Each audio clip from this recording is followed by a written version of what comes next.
Kati-kati na ba ang iyong mga paa? Handa nang umalis, magliwaliw at lumarga. Buti na lang taga dito ka.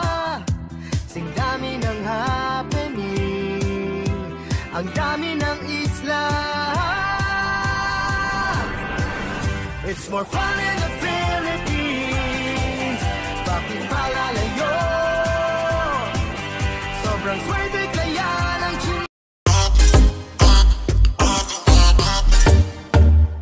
Ayan guys, no, nandito na naman tayo sa ating Manila Bay. At yan, napakaganda po ng ating tanawin ngayong araw. At maraming salamat po sa ating mga taga-subaybay ang nanonood dito sa may Manila Bay. At napakadabis po ng Manila Bay ngayong araw. At ayan, napakaganda po at nailatag na nila dito. Ayan, makikita na natin yung latag ng buhangin. Ang sarap po sa pakiramdam na meron na po ganitong view dito sa ating Manila Bay. At kahit na di pa man tapos to guys, at phase 1 pa lang po yung natatapos dito. Ayun yung phase 1 natin. Ayan, at halos pa finish na po yung phase 1 na yan. At pinuntahan na po yan ni Secretary Roy Simato. Ayan, na-inspeksyon na po yan at siguro soon baka buksan na po yan pag once na nalatag na po itong phase 2. Ayan, sa ngayon itong phase 2 guys, ayan kung mapapansin nyo, napakaganda na ng buhangin, black sand. Yun yung pinakaunang latag guys, no? Yung black sand. Ayan, nasarap ng hampas ng alon. At saka guys, no, kung nandito kayo sa may gilid ng dagat, hindi nyo nakakalain na Manila Bay ito guys. Dahil yung amoy ng dagat, hindi na po yung amoy basura o amoy di mo maintindihan. Sa ngayon po, yung amoy ng dagat presko po.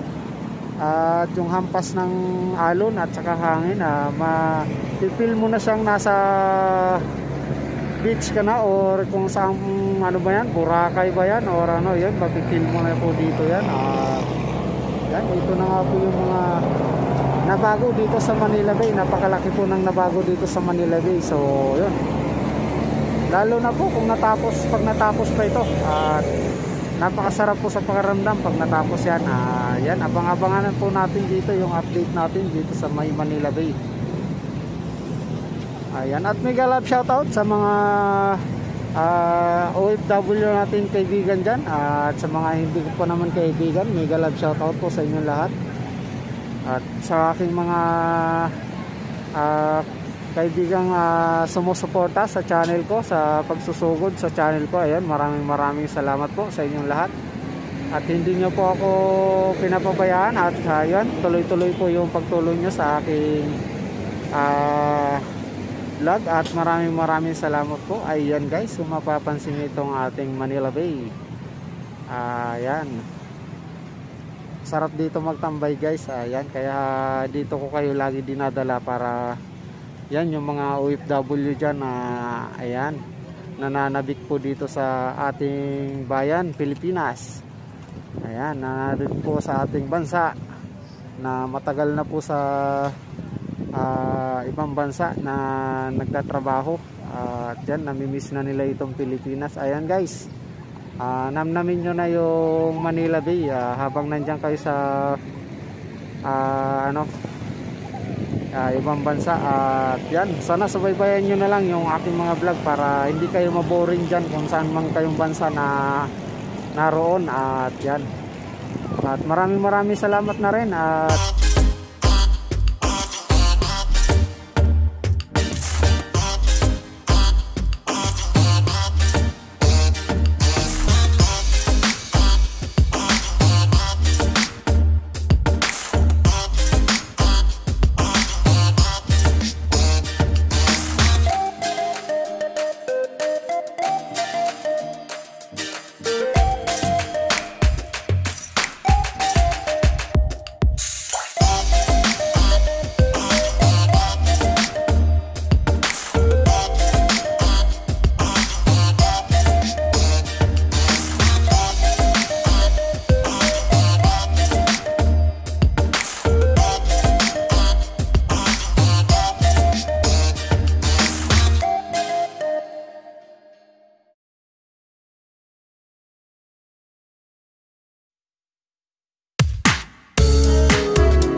hanggang dito na lang po tayo at maraming salamat po sa pagsubaybay sa aking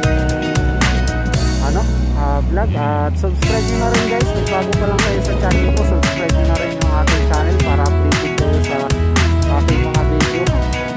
At yan, hanggang dito na lang tayo guys.